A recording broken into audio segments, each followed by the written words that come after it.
اخبار النبی ابن سعد صفحہ 365 جلد نمبر 1 میں مذکور ہے، حضرت سلمان فارسی رضی اللہ تعالی عنہ صحابہ کی ایک جماعت کے ساتھ کھدائی میں مصروف تھے۔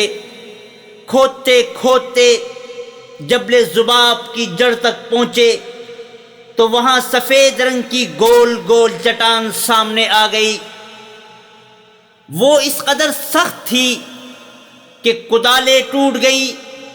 بالآخر حضرت سلمان رضی اللہ تعالی عنہ، سچوں کے سچے، پیروں کے پیر، آقاؤں کے آقا، سپہ سالاروں کے سپہ سالار حضرت محمد صلی اللہ علیہ وسلم کی خدمت میں حاضر ہوئے اور صورتحال بیان کی۔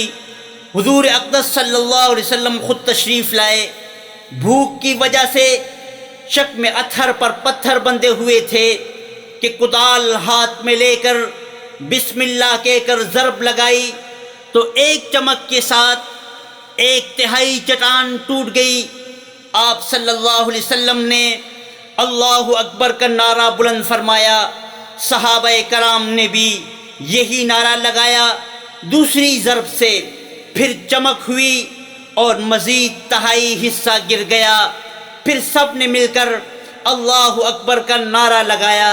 تیسری ضرب سے چٹان پاش پاش ہو گئی۔ پھر اللہ اکبر کا نعرہ لگایا گیا۔ آپ صلی اللہ علیہ وسلم نے فرمایا، میرے جان نثارو، پہلی چمک میں مجھے ملک شام کی کنجیاں عطا کی گئیں، میں نے ہیرا کے سرخ محلات کو دیکھا۔ دوسری چمک میں فارس کی چابیاں عطا کی گئیں، میں نے اس چمک میں مدائن کے قصر ابیض کو دیکھا۔ تیسری چمک میں مجھے یمن کی کنجیاں دی گئیں، میں یہاں کھڑا ہو کر صنعا کے دروازے کو دیکھ رہا ہوں۔ جبریل امین نے مجھے خبر دی ہے کہ میری امت ان شہروں کو فتح کرے گی۔ اس کے بعد حضرت سلمان فارسی رضی اللہ تعالیٰ عنہ کو مدائن کے محلات کی تفصیل بتائی۔